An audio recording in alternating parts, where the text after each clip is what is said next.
Hello friends, welcome back to our channel Seema Teaches Better. In today's video, I am going to teach you all about plants. As you can see, my surrounding is filled with plants and you all are surrounded with plants. But there are many things we don't know about them. That are their types. There are hundred types of trees, plants and bushes. Let's start with the video. See, these are herbs and this is a tree. I will soon show you shrubs. Now let me tell you, tell you one fact. See, when you stand beside a shrub, a herb, you will see that you are taller than it. And when you stand beside a tree, you will see that the tree is taller than you. And when you see a shrub, you'll know that you're about its size. So let's go find a shrub. Come. See, I found it. I'm about its size. Now let me tell you about the roots of the plants. Now there are two types of roots: fibrous and tap roots. Tap root has a main root which then bears many branches, and the fibrous roots does not have a main root. Instead, it grows in a cluster. And now let me tell you a fact. There are two types of venation of a leaf. They are reticulate venation and the parallel venation. Let's see an example of a reticulate venation. Come. Let's see this leaf. As you can see, there is one main thick line called the midrib, and there are these. I just plugged it by mistake, so let me give you a closer look. These are the venation. This is the venation of the plant. When this is like this, then you can see. You can see that this there. By looking at the back side, you can understand the venation. So it is like this. So this leaf has a reticulate venation, and we don't need to, pluck out a plant to see which kind of root it has. Just look at the venation. This plant has reticulate venation, so it has tap roots. Now we'll find the example of a parallel venation. Oh, here we are. We have the example right here. See? Just look at the leaf. Or let's take this one. You can see that this has a parallel venation. Not like that leaf which I just showed. It had venation like this. But this leaf has venation like this. Slanting lines. Then this leaf has fibrous roots. Now I am going to show you the different parts of a leaf.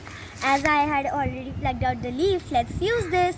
This main thick line or the vein is called midrib, and these lines are the veins.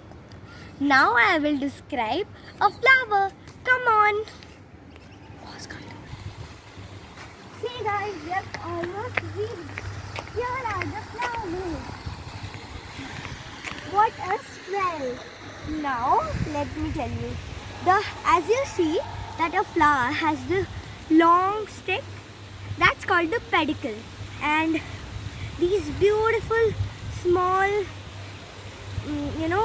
the beautiful small petals, these are very beautiful, and they are a part.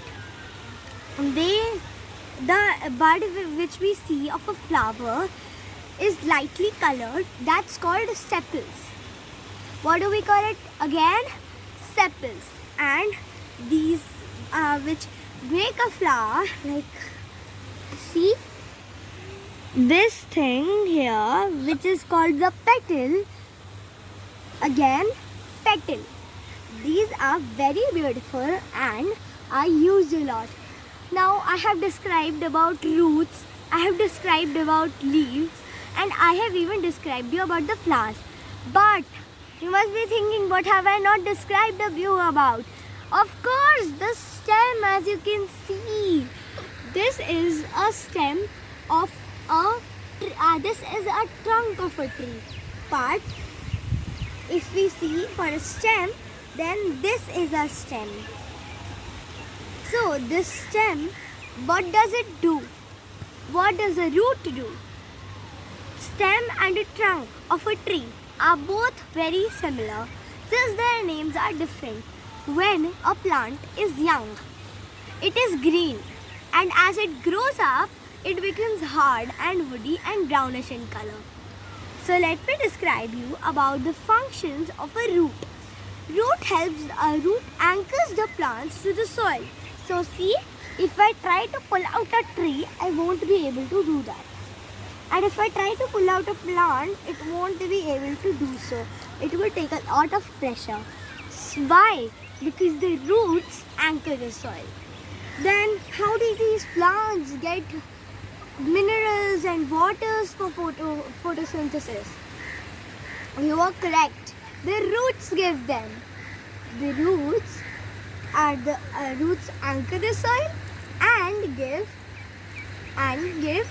mineral and water to the soil, to the plant.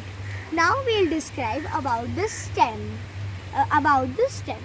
So the stem carries the water and mineral salts from the roots to the plant. So suppose that these down parts are the roots. These have collected. But without a stem, can you imagine a plant? No, because stem sucks up all the minerals and water and distributes it to the plants. Like here, and it gives it to all parts, even the petals and everything, and even the leaves. Leaves make the food for the plant.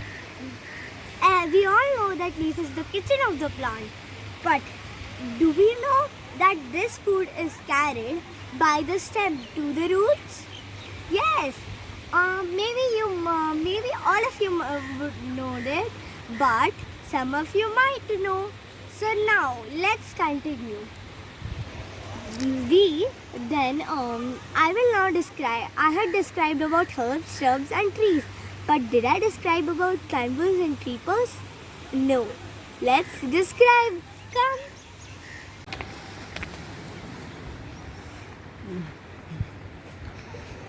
Here we are.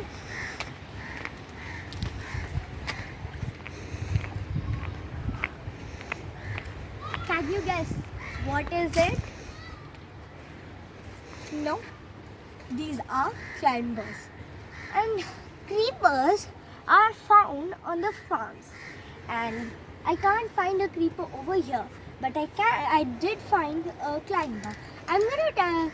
Here's the picture of a creeper, and this is a climber. Climbers are called climbers. Why? Climbers are called climbers because they climb. Like, see, the climber was planted and then it has just grown on the support of a tree or a stick, and then wherever it gets placed to climb, it climbs. And the creepers, they creep on the ground. Their fruits are so heavy that they can't bear it, and thus they grow on the ground, but not like grass. Like grass grows on the ground. We all know that. But creepers grow on the ground, but not like grass. Grass grows like this, but creepers grow like only at the bottom. They don't grow like the grasses up and up. They grow lengthwise long, not height-wise long. So that's all for today's video. Thank you for watching.